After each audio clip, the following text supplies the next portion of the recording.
آخرت کی زندگی کا دار و مدار اس زندگی پر ہے۔ کیونکہ خوش قسمت ہے وہ آدمی کہ جس نے آخرت کی تیاری ابھی سے ہی شروع کر دی۔ اور یہ کب ہوگی؟ جب اس کے سامنے آخرت کے حالات ہوں گے، جیسا کہ عرض کیا کہ خونی رشتے کے خلاف ہو جائیں گے۔ اس کی جو آیت میں اللہ نے پاک کی دوسری آیت پڑھی تھی، اس کا ترجمہ کیا ہے؟ یوم یفر المرء من اخیہ فاذا جاءت الصاخہ، جب ایک چیخ آئے گی، یوم یفر المرء من اخیہ، آدمی اپنے بھائی سے بھاگے گا، وامہ، اپنی ماں سے بھاگے گا، وابی، ماں جو ہر وقت اس کے ساتھ شفقت کا معاملہ کرتی، وہ ماں کہ جس نے اس کو جنم دیا، وہ ماں کہ جس نے بچپن میں اس کو کھلایا اور چلنا سکھایا، بولنا سکھایا، وہ ماں بھی اس کے خلاف ہوگی۔ وہ ابھی، وہ اپنے بھائی سے بھاگے گا، وہ صاحبتی، اور اپنے دوستوں سے بھاگے گا، وہ بنی، اور وہ اولاد کہ جس پر اس کو ناز تھا، جس سے اس کو امیدیں تھیں، وہ اپنی اولاد سے بھی بھاگے گا۔ کیوں؟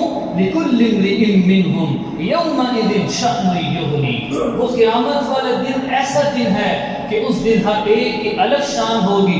وجوہ یومئذ مسفرہ، اس دن بعض چہرے ہنستے مسکراتے ہوں گے، ضاحکۃ مستبشرہ، وہ ہنستے ہوں گے، وہ حشاش بشاش ہوں گے، ووجوہ یومئذ علیہا غبرہ، بعض چہرے ایسے ہوں گے کہ جن پر غم آلود ہوگا، کالے ہوں گے، اولئک ھم الکفرۃ الفجرہ، فرمائیں گے کن کے چہرے ہوں گے؟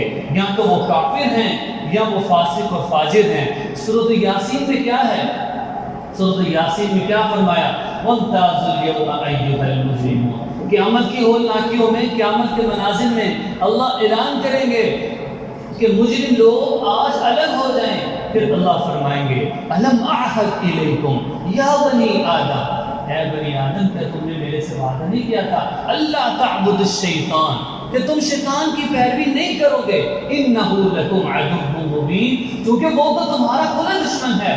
ایک دوسری آیت میں اللہ نے فرمایا ولو تری اذ المجرمون ناکسوا رؤوسہم، تم قیامت والے دن مجرموں کو دیکھو گے، مارے شرم و حیا کے ان کے سر جھکے ہوئے ہوں گے، وہ کہیں گے ربنا ابصرنا وسمعنا فرجعنا نعمل صالحا، اے ہمارے پروردگار آج ہم نے دیکھ لیا، سن لیا، ہمیں لٹا دیجئے نعمل صالحا، تاکہ ہم نیک عمل کر سکیں۔ اس وقت جواب ہوگا کہ جو مدت ملنی تھی وہ مل چکی۔